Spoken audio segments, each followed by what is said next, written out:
So, some big news has broken this week in the world of professional wrestling. No sooner have we finished watching New Japan Pro Wrestling's annual Wrestle Kingdom event, it was then reported that in a surprise move on that very same Monday, WWE have reportedly signed former IWGP and TNA champion AJ Styles, along with former IWGP champion Shinsuke Nakamura, as well as Bullet Club members Doc Gallows and Karl Anderson, away from New Japan Pro Wrestling. As discussed by Dave Meltzer on Wrestling Observer Radio, after news broke on Court Bora's MLW Radio. The story goes is that the four of them went to Guido, the current booker of New Japan Pro Wrestling, at Monday morning's Wrestle Kingdom 10 event and said that they would be finishing up. It's not known when any of these four will start with WWE, but it was said that Nakamura wouldn't be leaving as quickly, as he is currently the IWGP Intercontinental Champion, and it's said that it'll be a scenario opposite of current WWE United States Champion Alberto Del Rio, where he'll most likely drop the title before leaving. Anderson was also apparently close to coming to TNA, but the story goes is that once the WWE deal came, that soon changed. Just as well, really. In terms of contract situations, New Japan has a 12-month contract system that usually expires in January. So the contracts go from one Wrestle Kingdom event to the other, to the next. So them giving notice actually coincides with that. Interestingly enough, Styles did not actually have a New Japan contract at the time and was working on a handshake-only basis. Styles has said in recent interviews that he would be willing to go to WWE if it made financial sense for him. And let's face it, no one has deeper pockets in the wrestling business these days than the WWE. Nakamura, Anderson and Gallows are all expected to honour their Ring of Honor dates next month in Las Vegas. Dave Meltzer also reported that AJ Styles was likely done with Ring of Honor going forward. And there's no news on whether or not AJ Styles will actually be honouring any of his indie bookings. So if you've booked tickets expecting to go see AJ Styles versus Rey Mysterio, it might not happen. No confirmation on that yet, though. Nakamura has been working with New Japan since his debut in 2002, rising up the New Japan Pro Wrestling ranks quickly, winning the IWGP Championship 1 year after his debut. His popularity has skyrocketed in recent years, developing a more charismatic character, and that can be attributed to New Japan Pro Wrestling's recent success.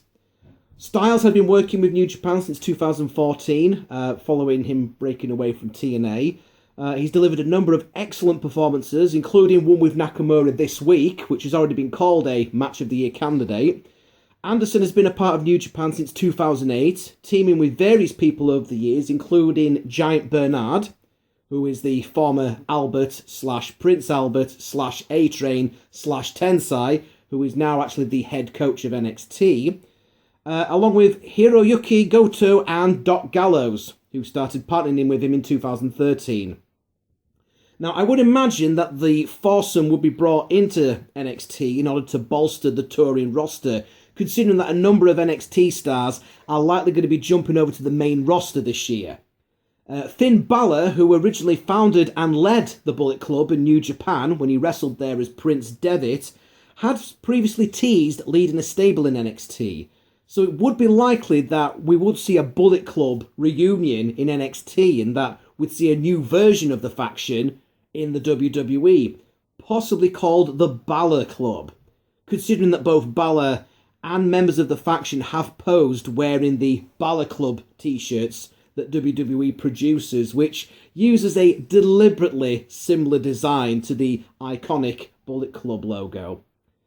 As for the original Bullet Club in Japan, at the January 5th New Japan Pro Wrestling Dash event in Korakuen Hall, Kenny Omega pinned Nakamura in a tag team match, possibly setting him up to be the man who beats him for the IWGP Intercontinental title before Shinsuke heads to the States.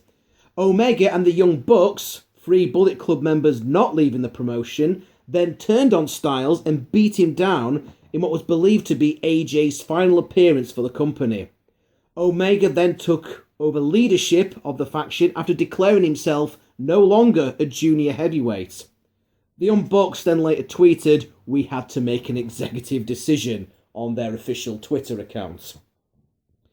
According to The Observer, WWE was very unhappy about news getting out on New Japan talents coming to the company, and they've had to pretty much acknowledge those rumours now on WWE.com.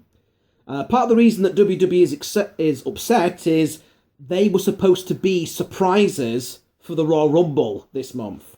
There were rumours out of Reddit that AJ Styles was actually going to be one of those surprises, a surprise entrant in the Royal Rumble.